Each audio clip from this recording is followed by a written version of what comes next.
Every Tuesday, for years without fail, my mom would bring my siblings and I to my grandparents' house. My grandparents would watch us while she went on errands. Sometimes we'd also go on weekends or holidays when my cousins came up from the cities. My grandpa owned and still owns acres of farmland and woods. When I was 12, I learned how to drive my grandpa's golf cart. We spent hours out there zooming along the trails and talking. The woods were full of places for us to explore, such as a sand pit my grandpa dug, a small pond, swamps, and many deer hunting stands for us to climb on.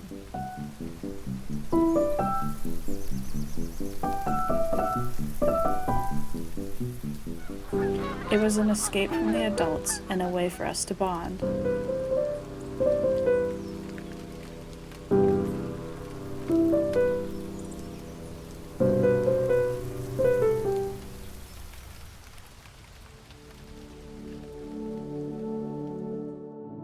My grandma died in November of 2019.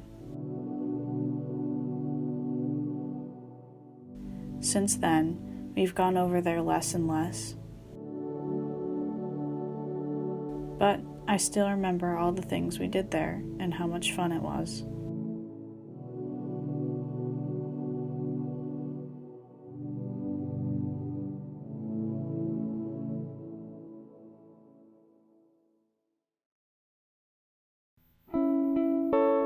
Every person has places that hold deep meaning to them. Every place has a different story for each of us. There are many places of my childhood that I could go on talking about for ages, and if you stick around for just a few minutes, I can show you some of my favorite places.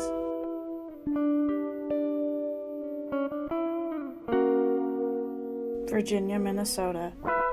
It's dusty, rusty, and worn down. It's the kind of town they'd make a coming-of-age movie in.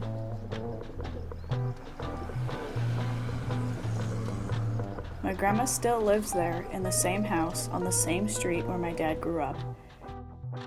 Dad would tell us stories of all the wacky things he did there during his youth.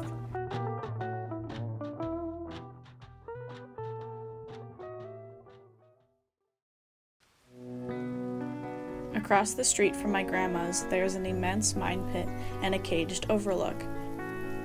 Grandma Joan would take us on walks around town, and every walk we took would end up there.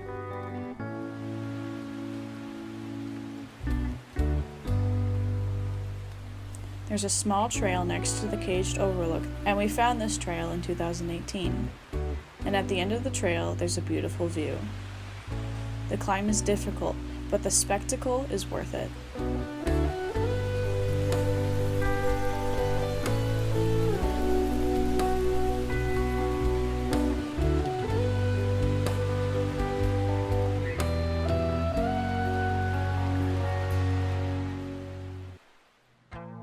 My grandma and grandpa started a restaurant when my dad was a kid.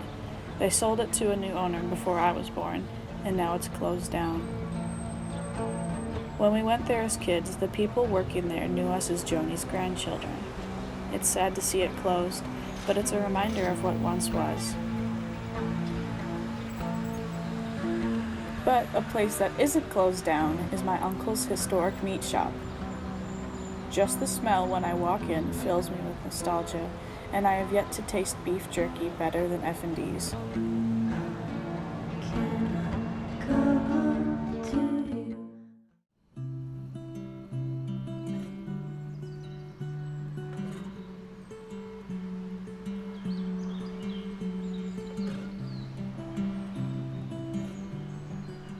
In comparison to all the places I mentioned before, my favorite place is quite simple. Not too far away from where I grew up is a river leading into a lake. Over the river is a bridge. Along the bridge is a path down to a sandy patch where the lake meets the river. I'm not sure if there's a name for this spot, but my siblings and I named it the Sandbar.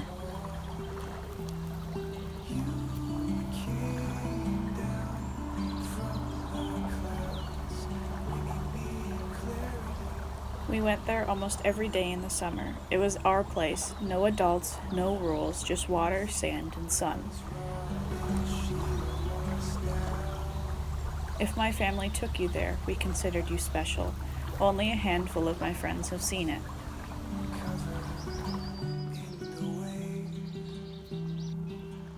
If I'm feeling down, I'll take a drive there to clear my head. Going up to the water and watching the sunset is my favorite thing to do. I think it's important to have a place to go, a place for your thoughts and memories. Those are the places that speak. They have a story for each of us if we only stop to listen. I'll meet you where the skies are blue.